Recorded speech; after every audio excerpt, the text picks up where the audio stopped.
Hello and welcome to Minnesota at Work, the show by and about working people. I'm Barb Kachera. In the past year, the news has been filled with terrible examples of workers killed and injured on the job.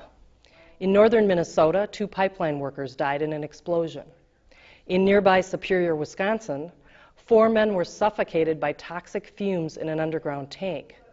In the Twin Cities area, an electrician died from burns suffered on a construction site, and in Minneapolis, a window washer fell to his death.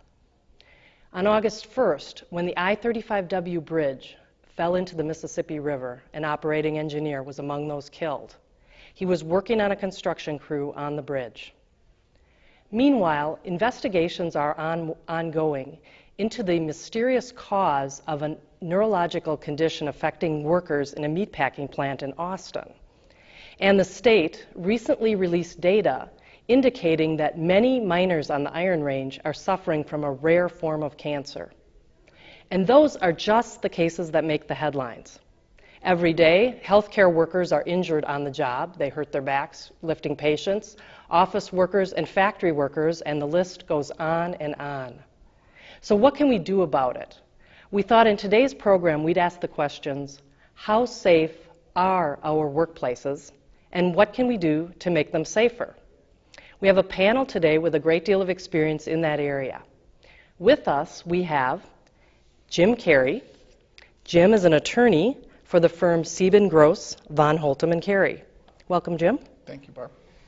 Deborah Rosenstein. Deborah is a staff member for the University of Minnesota Labor Education Service, and she's an experienced safety educator. Hello, Deborah. And we have Rick Ryan, who's training director for the Laborers Union of Minnesota and North Dakota, and he's also here representing the Minnesota Building and Construction Trades Council. Hi, Rick. Hi, thanks for having me. Rick, I thought I might start with your perspective as someone who's working directly with a union. What do you see happening in the workplaces where the laborers are working today? Well, from the laborers' perspective, one of the things that I see happening most recently is a huge push for training. At the Laborers Training Center, we run 3 different programs, a safety, an environmental, and a skills program. Probably 60% of the training that we did in 2007 was at the safety on OSHA 10, OSHA 30, things involving the environmental in terms of asbestos and dealing with confined space, that type of program. A total of 110,000 hours of training we did last year for laborers in the state of Minnesota. About 6,000 of our 10,000 members came to training in Lino Lakes. It's a huge push right now because safety is a big concern, and it's a big concern not only for us as laborers, but management too. So we're seeing a lot of partnering going on right now between management and the membership. And I think it's just growing faster and faster, becoming a stronger and stronger relationship each and every day that we're there together at the training center and at the labor halls and working in different community events involving the management and us. To me, it's grown tenfold in the last 5 years. So.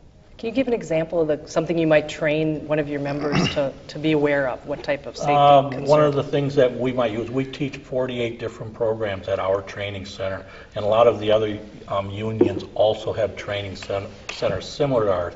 For instance, confined space, working in an area where you might have to be concerned with, is there oxygen? Is there, if they get down into an area, can they escape out of it?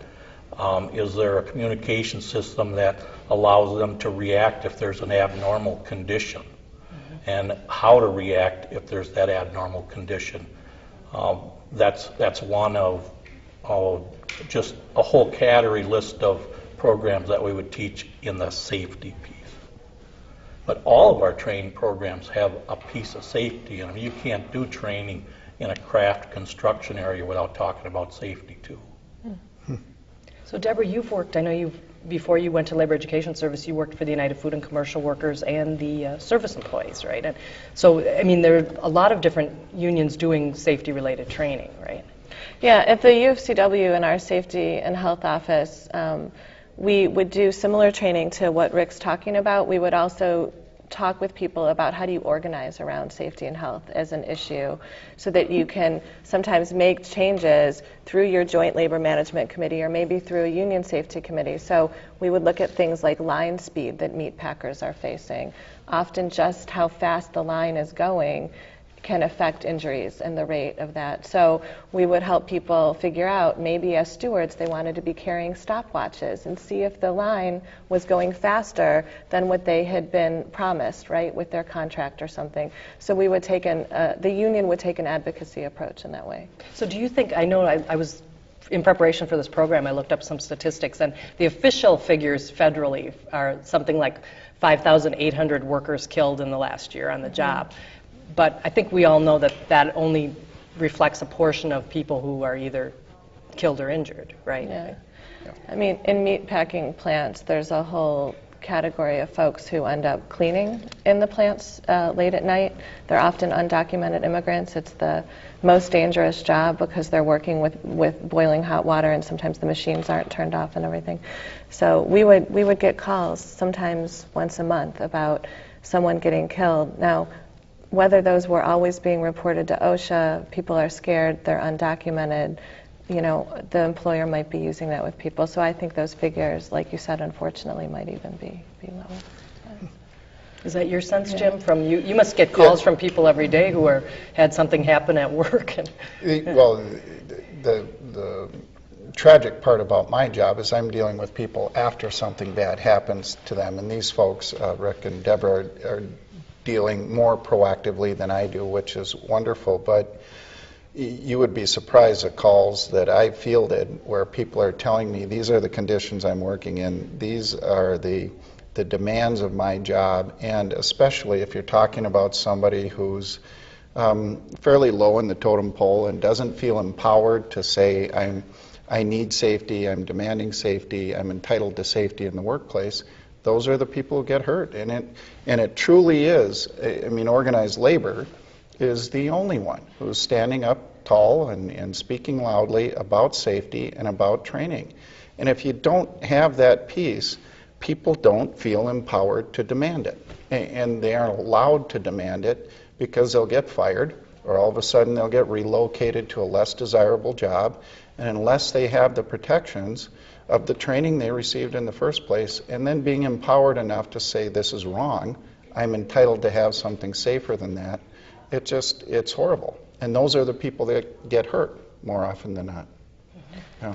And I just want to be clear, when I was talking about some of those deaths, or sometimes their amputations with undocumented folks, those were calls coming from non-union places, right? So we were hearing about that second or third hand.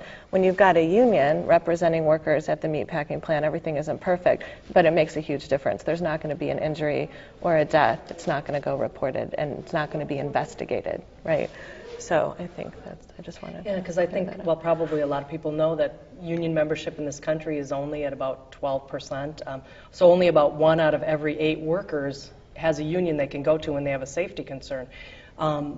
What can they do if they're not in a union? You mentioned some people do call a union when they're in a non-union workplace. What are their sort of remedies? We constantly have calls from companies who are not signatory to a union, wondering, can they get people into our program to take our classes? And currently, our membership supports the answer of, we'd like to, if you'd like to join the union.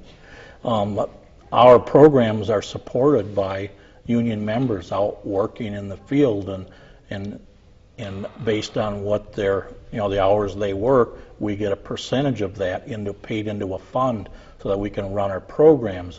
And it would, it's our feeling it wouldn't be fair to our membership to allow the non-union workers to come in who aren't supporting that by, the cents per hour that they would be contributing.